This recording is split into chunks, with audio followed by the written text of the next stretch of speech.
ایک دفعہ ایک عامل نے دیکھا کہ بنی اسرائیل کے کچھ لوگ ایک درخت کی پوجا کرتے ہیں۔ اس سے یہ دیکھ کر بہت حیرانی ہوئی۔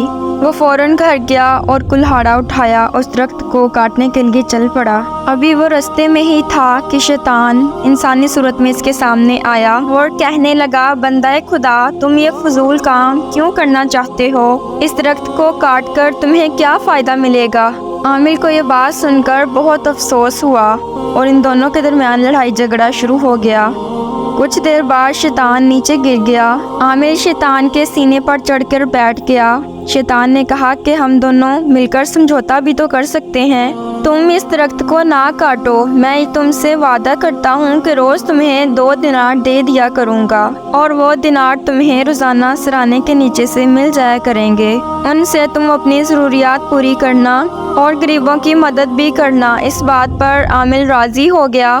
پھر وہ عامل درخت کاٹے بغیر واپس آ گیا۔ 2 دن تک تو اس کے سرانے کے نیچے اسے دینار ملتے رہے، لیکن تیسرے دن اسے دینار نہ ملے۔ عامل نے کچھ دیر انتظار کیا، پھر وہ کلہاڑا لے کر درخت کاٹنے کے لیے چل پڑا۔ راستے میں پھر شیطان اسے کھڑا ہوا نظر آیا۔ شیطان نے پوچھا کہ تم کہاں جا رہے ہو؟ عامل نے جواب دیا، میں درخت کاٹنے جا رہا ہوں۔ شیطان نے کہا، میں تمہیں ہرگز یہ درخت کاٹنے نہیں دوں گا۔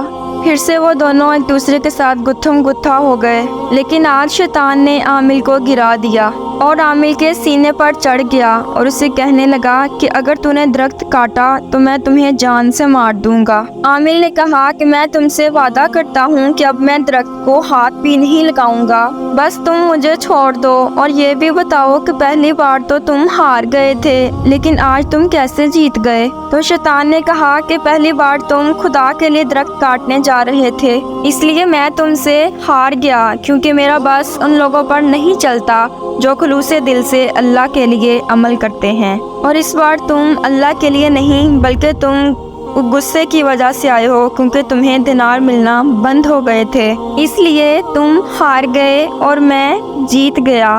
اس لیے ہمیں چاہیے کہ ہم جو بھی کام کریں اللہ کی رضا کے لیے اور سچے دل سے کریں، تاکہ اللہ تعالیٰ ہمارے اس کام کو پسند فرمائے۔ اور دوستو، ایسی مزید اسلامک ویڈیوز دیکھنے کے لیے ہمارا YouTube چینل سبسکرائب کر لیں۔ شکریہ۔